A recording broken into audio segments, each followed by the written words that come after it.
Nada é permanente, só a transformação. Nada é constante, só a morte. Cada batimento cardíaco nos causa um ferimento. E a vida seria um eterno processo de sangrar até a morte se não fosse pela poesia. Ela nos concede o que a natureza nos nega: uma idade dourada que não enferruja, uma fonte que não mingua, felicidade desanuviada e eterna juventude. Nos arquivos anteriores publicados aqui na Biblioteca Legiões de Apolo, pudemos conhecer um pouco da poesia e da obra do poeta alemão Heinrich Heine. Cada edição foi reorganizada em fragmentos compactados em blocos e cada capítulo é independente, não seguindo necessariamente uma sequência para assim facilitar os estudos aprofundados da obra do enevoado poeta. Infelizmente, uma parte significativa destes arquivos ficaram perdidas para sempre nesses longos 25 anos em que ficaram guardados as fitas magnéticas originais.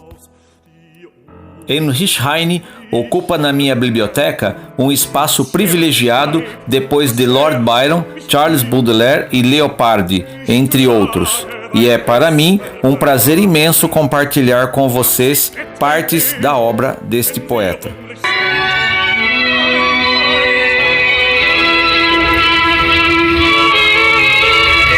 A cidade de Göttingen, famosa por suas salsichas e pela universidade, pertence ao rei de Hannover e contém 999 lares, diversas igrejas, um hospital, um observatório, uma cadeia, uma biblioteca e uma cervejaria onde a cerveja é muito boa. O rio que a atravessa chama-se Leim e nele pode-se banhar durante o verão, sua água é muito fria.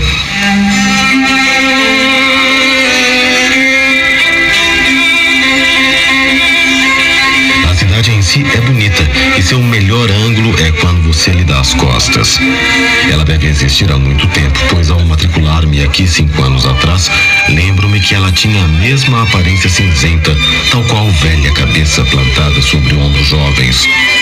A cidade já estava amplamente provista de bedéis, bulldogs, dissertações, chás dançantes, lavadeiras, livros de referência, pombos assados, imbecis, conselheiros áulicos, conselheiros judiciais, excêntricos e muitos outros truques. Algumas pessoas chegam a afirmar que a cidade foi fundada na época das migrações germânicas e que todas as tribos germânicas deixaram lá seu tributo. Estes exemplares foram os ancestrais dos vândalos, frísios, suávios, teutões, saxões, turíngios e outras sociedades de estudantes que ainda hoje podem ser vistas em hordas por toda a cidade, diferenciados pelas cores de seus bonés e pelos brasões de seus cachimbos. Eles ainda observam as maneiras e os costumes da Idade das Trevas e são governados em parte por seus capos e em parte por seu antigo livro de leis.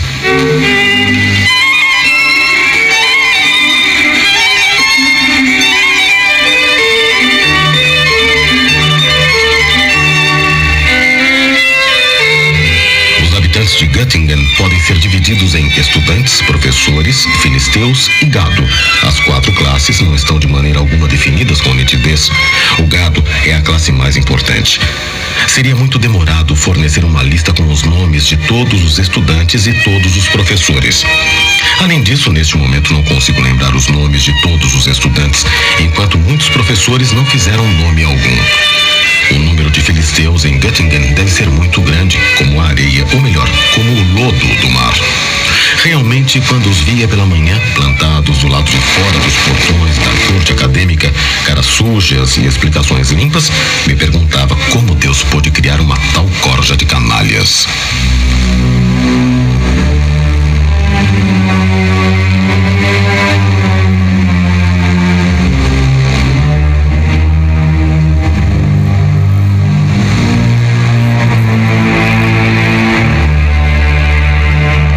Quando olho desde o alto da montanha, lá embaixo para o campo alemão, vejo apenas um povinho de anões, arrastando-se sobre a grande tumba.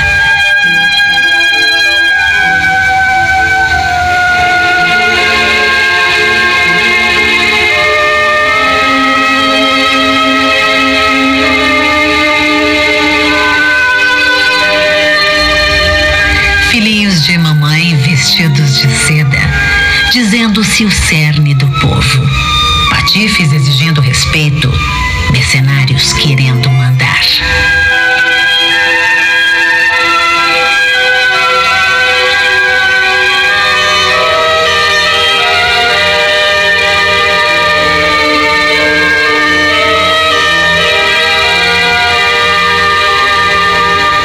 Heine deixa Göttingen para prosseguir seus estudos de direito em Berlim. Lá, na universidade, leciona Hegel. A influência de Hegel sobre Heine é sem dúvida enorme. A desdivinização da natureza, que para Hegel é o objetivo e a tarefa do ser humano, deixa marcas profundas na obra de Heine. Ele admite não ter entendido muito da filosofia hegeliana, mas ainda assim está convencido de que seus ensinamentos são a culminação espiritual da época. Uma noite, tal como costuma fazer com frequência durante os anos de estudo em Berlim, Heine visita Hegel. Como o filósofo está ocupado com um trabalho, Heine dirige-se à janela aberta e contempla longamente a cálida noite iluminada pelas estrelas.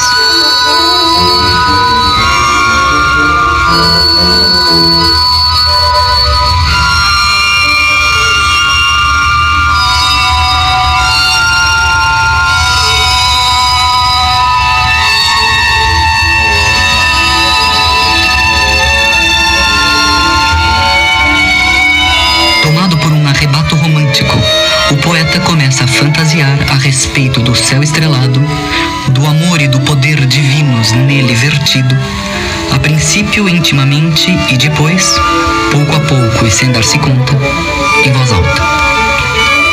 Tendo esquecido completamente onde estava, sente de repente a mão sobre seu ombro e ouve as palavras. Não são as estrelas, mas o que o homem põe nelas. É disso que se trata. Ele se dá volta e vê Hegel parado à sua frente. A partir desse instante, ele sabe que neste homem, cujos ensinamentos são tão impenetráveis, bate o pulso do século.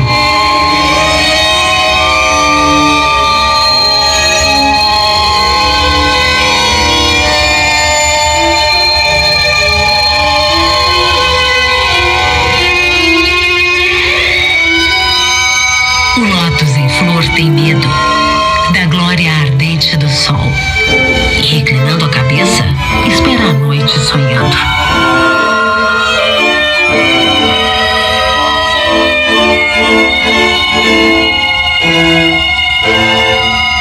A lua é sua amante e o acorda com seus raios. Para ela, ele revela seu rosto de flor inocente.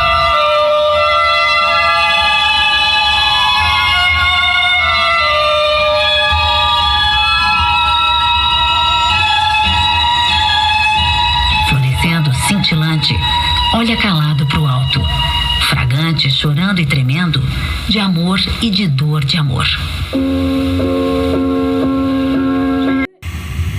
Ao mesmo tempo em que viaja pela Itália, em 1828, Heine trava em Munique sua última batalha para conquistar o direito a uma existência burguesa. O poeta deposita suas esperanças nas boas relações do editor Cotta com a corte, pedindo-lhe para que exerça sua influência junto ao rei. O objetivo é uma cátedra extraordinária na universidade, dotada com um salário de 800 thalers. Um ministro e até mesmo um meio-espião, Witt von Döring, que escreve para a imprensa diária, são também acionados. A viagem pelo País do Sol, passando por Verona, Milão, Gênova, Livorno, Lucca e Florença, transforma-se em uma fuga das sombras.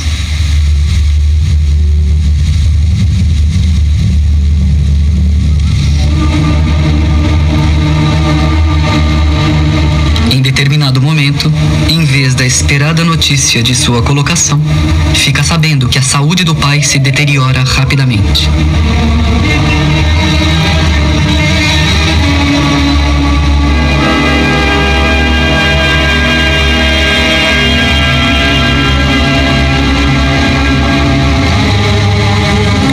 Em outro momento, recebe a informação impressão de que o conde August von Platen, que é também poeta, é um de seus mais fortes concorrentes à cátedra.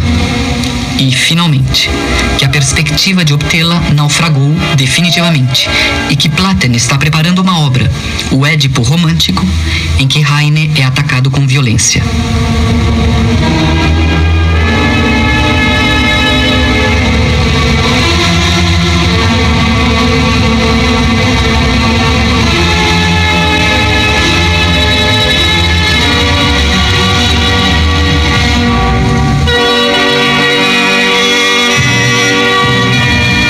A viagem pela Itália é interrompida. Logo depois, ainda a caminho, recebe em Würzburg a notícia da morte do pai. Passando por Hamburgo, ele finalmente chega a Berlim em abril de 1829. No mesmo mês, surge o Édipo Romântico, de August von Platen.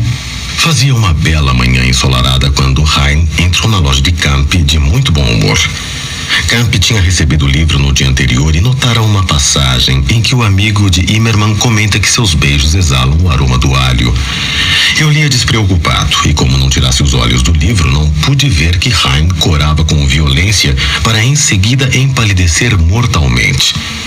Quando cheguei à passagem dos beijos de alho, ele arrancou o livro de minhas mãos e saiu furioso da loja. Eu não podia entender como um sarcasmo tão fraco e desajeitado podia deixá-lo tão fora de si.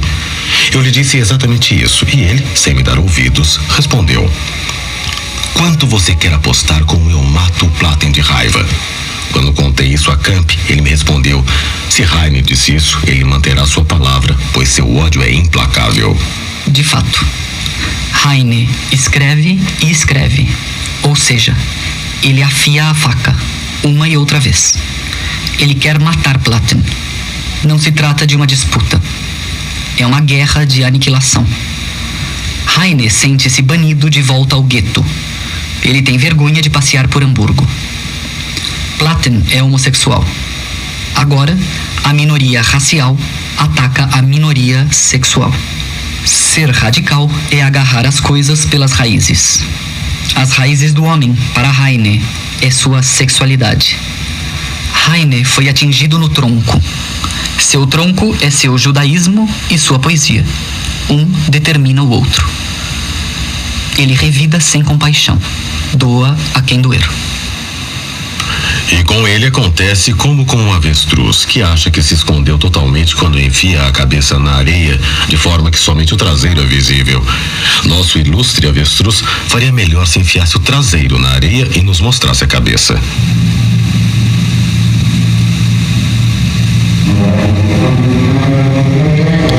Então você quer novamente deter-me, acorrentar-me?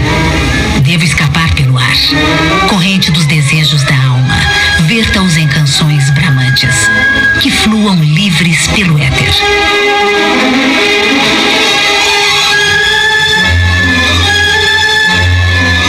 Basta ir de encontro a um vento para que refresque seu rosto. Cumprimente o céu com lascívia. Sentimentos temerosos chovem na imensidão? Expira o inimigo do peito. Heine é o primeiro escritor a sexualizar a polêmica. Estigma e mácula. É a sexualização da luta de classes. Platen, por direito de nascimento, pertence à aristocrática camada superior da sociedade, enquanto Heine está condenado, também por nascimento, a não passar da saturada classe média burguesa. Por essa razão, o conde deve morrer. Heine, com certeza, é indiferente ao homossexualismo.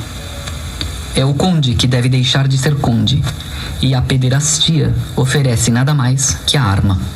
Um nascimento fora do matrimônio, crianças ilegítimas. Qualquer outro meio teria sido igualmente válido.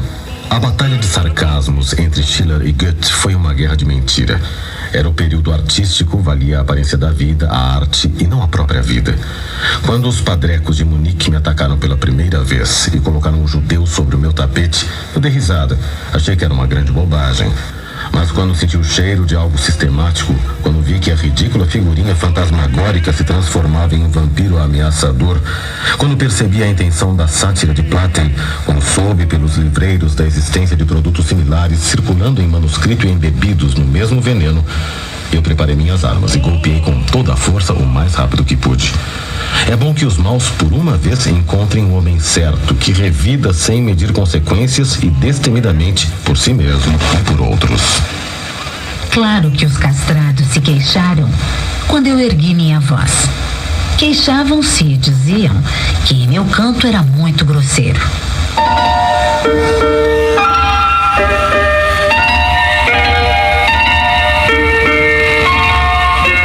E ergueram com muito encanto as pequenas e adoráveis vozezinhas. E os trinadinhos como cristais soaram tão finos e puros.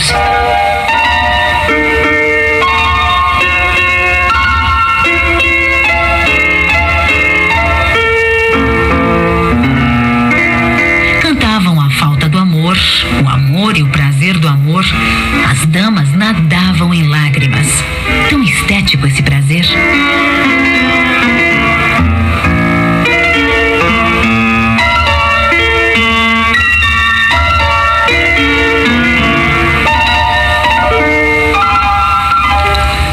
Da mesma maneira, os ataques de Heine ao cristianismo não são fruto de um sentimento antirreligioso, de modo algum.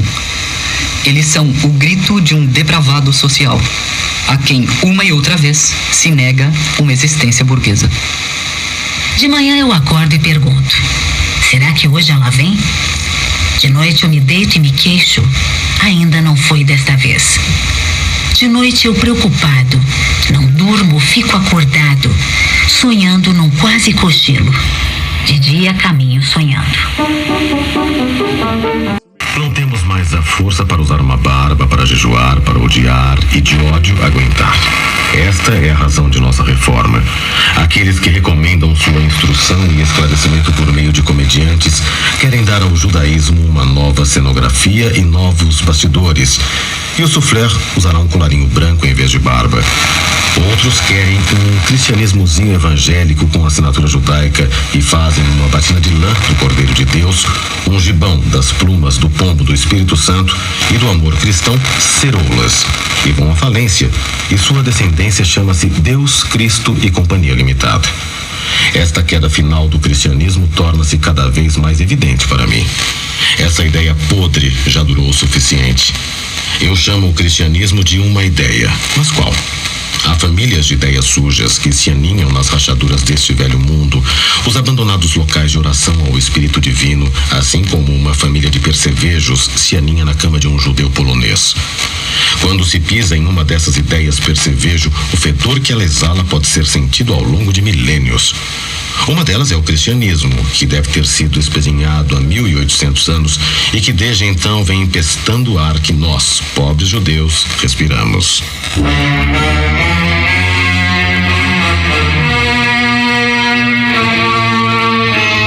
Meia-noite se aproxima. Dorme Babilônia em silêncio. Lá em cima, no salão real, Belsatzar dá um banquete.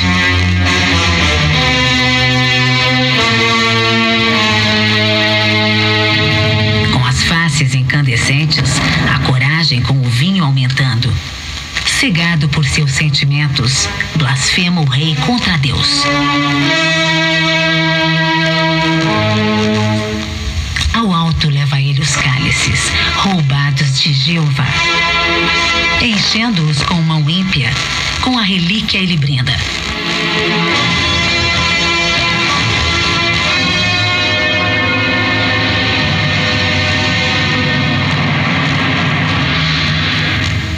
Jeová, para ti meu sarcasmo. Babilônia tem um só rei, e sou eu. Um elemento impregna a vida e a escritura de Heine. Como animal político, ele é filho da Revolução Francesa, e aquele que a completou e atraiu sempre foi para ele Napoleão Bonaparte. Heine nunca esquecerá o Código Civil e a emancipação dos judeus. Em 1831, Heine muda-se definitivamente para Paris. Tanto quanto a Revolução de 1830, o escritor é atraído pelas ideias saint-simonianas, com as quais trava conhecimento através de uma palestra feita por Aman Bazar, em Hamburgo. Exposição da doutrina saint-simoniana. Não fazia nem 24 horas que eu me encontrava em Paris e já estava sentado junto aos saint-simonianos. Claude Henri de Rouvroy, conde de Saint-Simon, o fundador desse movimento proto-socialista, que via na propriedade o erro fundamental da sociedade, estava morto há 5 anos quando Heine chega a Paris. Ele deixara uma herança de generosas utopias, parte das quais incluíam considerações sérias para, nos primórdios da era industrial, terminar com a exploração do homem pelo homem. Ou seja, uma teoria pré-marxista clássica. Ao mesmo tempo, eles celebravam sua nova ideia de libertação com uma pompa eclesiástica grotesca, consequência de que, por um lado, todos os homens são iguais, mas por outro, cada um será julgado e participará dos bens da sociedade de acordo com sua capacidade, ou seja, o culto a um guia iluminado. Isso deve ter agradado muito a Heine, pois, seguindo seu método, ele passa imediatamente a refletir-se nos outros. Adeptos da igualdade, Saint-Simon vos diz que os homens não são iguais. A admirável contradição na doutrina, que ele lera ainda na Alemanha, pode ser encontrada de forma infinitamente variada na obra de Heine. Ele sempre deseja a felicidade para todos os seres humanos, mas quer para si um pouco mais dela. Ele luta pela igualdade de todos os homens, mas quer, naturalmente, ser um pouco mais igual que os outros. Ele prega a igualdade dos prazeres, mas deseja para si os mais seletos. Ele gosta de utilizar o grito de guerra do Conde Saint-Simon: o futuro é nosso. Ao mesmo tempo, ele decreta que ao artista interessa somente a arte. Você é como uma flor, tão doce, tão santa e tão pura. Olho você e a tristeza se mete no meu coração.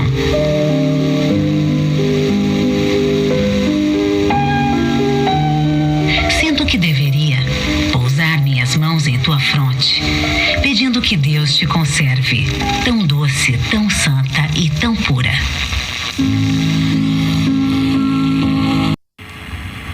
Eu tenho a mais pacífica das disposições. Meus desejos são uma modesta cabana, um teto de palha, mas uma boa cama, boa comida, leite e manteiga muito frescos, flores diante da janela, algumas belas árvores diante da porta. E se o bom Deus quiser fazer-me totalmente feliz, ele me permitirá ter a alegria de que nessas árvores sejam enforcados uns 6 ou 7 de meus inimigos. Com o coração enternecido, eu perdoarei todos os agravos que eles me fizeram antes de sua morte. Sim, é preciso perdoar nossos inimigos, mas não antes que sejam enforcados. Enquanto Heine é saudado na França como o mais significativo escritor político da Europa, a imprensa alemã espuma, afirmando que ele é ferino e destrutivo como Voltaire e apaixonadamente absurdo como a maioria dos de sua raça. Entre os saint-simonianos, Heine conhecerá Franz Liszt, que o introduz ao salão de sua amante, Marie da Gaulle. Para Heine, Liszt é o homem mais genial que conheceu. Michel Chevalier, um saint-simoniano, é o maior apóstolo das maiores ideias de nosso tempo, enquanto Prosper Enfantin, líder da nova igreja, é o espírito mais significativo do presente. Heine senta-se muitas vezes junto a Liszt para acompanhar os rituais levados a cabo na Sala Tebu, um teatro. Mas Heine, obviamente, não participa da exaltação reinante, e muito menos das roupas de opereta. Calças brancas, casaca vermelha e túnica violeta, para simbolizar o amor, o trabalho e a fé. Seu horror a qualquer tipo de comunidade, ainda que leve ao paraíso, abre caminho para sua sátira. A coisa mais importante é que as pessoas não tinham nenhum gosto. As artes, para eles, estavam em segundo plano. Nós, poetas, teríamos desaparecido em um estado dirigido por eles. Pois sobre o que então eu escreveria? Como fazer poesia quando tudo o que desejei e de que senti falta está lá? Com a restauração do saint-simonismo, eu seria simplesmente aposentado.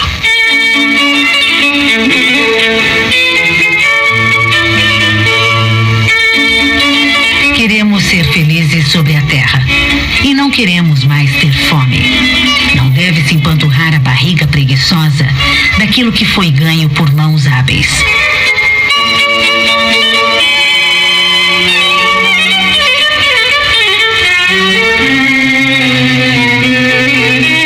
Aqui cresce pão suficiente para todos os filhos dos homens, e rosas e mirtos, beleza e prazer, e doces ervilhas também.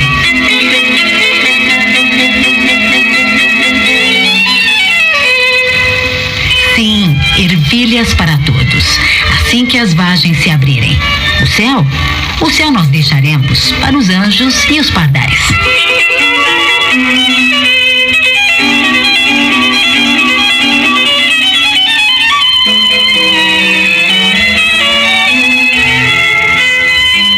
Em Paris é fácil ser sensualista, para não dizer hedonista. Imediatamente após sua chegada, Heine conhece muitas personalidades influentes ou renova antigos conhecimentos. Berlioz, Chopin, Gautier, Lafayette, Rossini, o Duque de Orleans, o Barão Rothschild, a Princesa Belgioioso. Ele almoça com Meyerbeer, visita o Panteão e o Salão no Louvre e janta com Boehne e Liszt. Ele circula pelo salão de Madame d'Agoult, ceia no restaurante Bombarda, na Rue de Rivoli, e participa de um baile nas Tulherias promovido por Louis Philippe. Ele diz ao compositor e pianista alemão Ferdinand Hiller que se alguém perguntar como ele se encontra em Paris, que responda: como um peixe na água. Ou melhor, diga às pessoas que quando os peixes do mar perguntam como algum deles está, eles respondem: como Heine em Paris.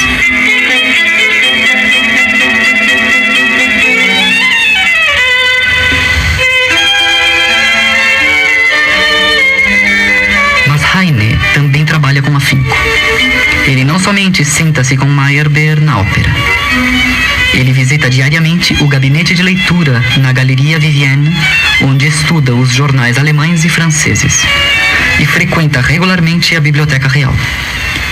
De outra maneira, ele jamais teria podido publicar aquilo que agora começa a aparecer na França. Heine tem um pé a cada lado do abismo. O ódio que sente pela aristocracia e pelo clero de modo algum arrefeceu. Sua colaboração com a revista Europe Littéraire será um exercício nesta disciplina.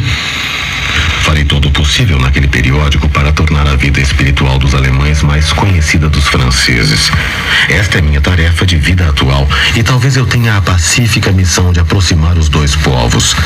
Mas isso justamente é o que os aristocratas mais temem. Com a destruição dos preconceitos nacionais, com a eliminação da estreiteza patriótica, eles perdem seu melhor meio de repressão.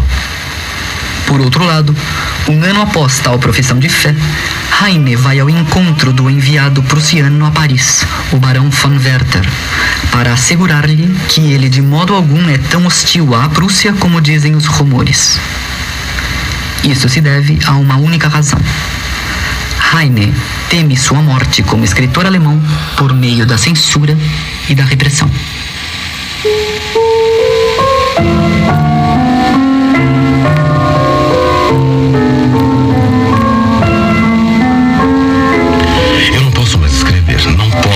Pois não temos censura. Como pode alguém que sempre viveu sob censura viver sem censura? Todo o estilo desaparecerá, toda a gramática, as boas maneiras. Até então, se eu escrevia alguma bobagem, pensava: ora, a censura vai cortar ou modificar isso. Eu confiava na boa censura. Mas agora sinto-me muito infeliz, sem saber o que fazer. Eu sempre espero que não seja verdade e que a censura vai continuar.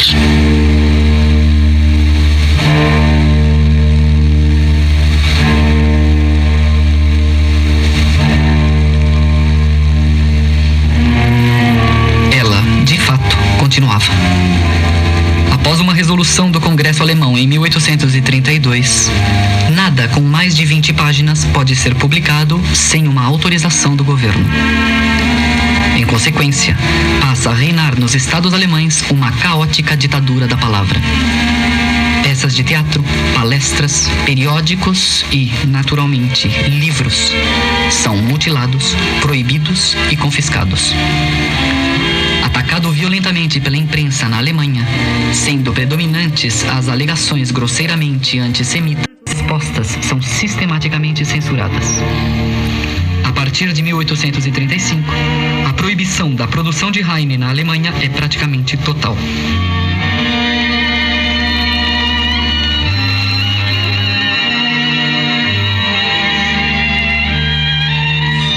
A censura coloca-o em um estado de espírito que ele não tem por natureza. Ela o força a um calor que não corresponde à temperatura normal de seu temperamento. Ele não consegue mais dormir devido ao desgosto causado pela devastação a que seus livros são submetidos. Vencido está quem perde os nervos. Heine não aguenta. Ele se cansa. O mais sinistro desta luta, entretanto, é que o censor penetra em seu cérebro, instala-se e, agora, espreita pensamentos ainda não nascidos. Heine torna-se autocensor. E este último recurso de defesa, quase uma capitulação, consome, aos poucos, sua energia. Canções sobre textos de Heinrich Heine, ouvidas neste programa.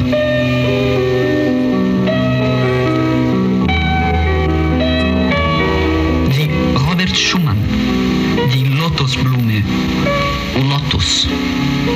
Peter Schreier, tenor. Piano, Christoph Eschenbach.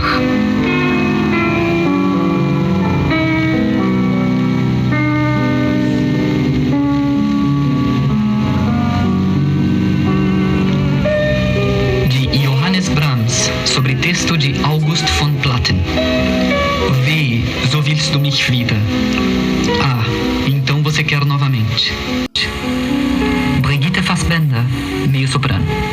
Piano, Owen Gage.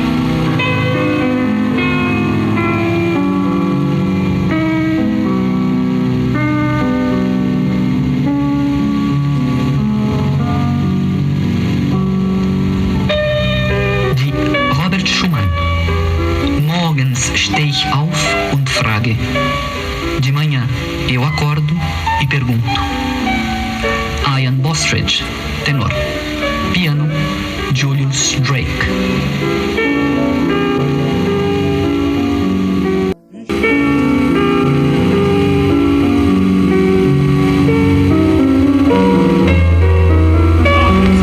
De Robert Schumann, Belsazar. Dieter Fischer-Dieskau, barítono. Piano, Christoph Eschenbach.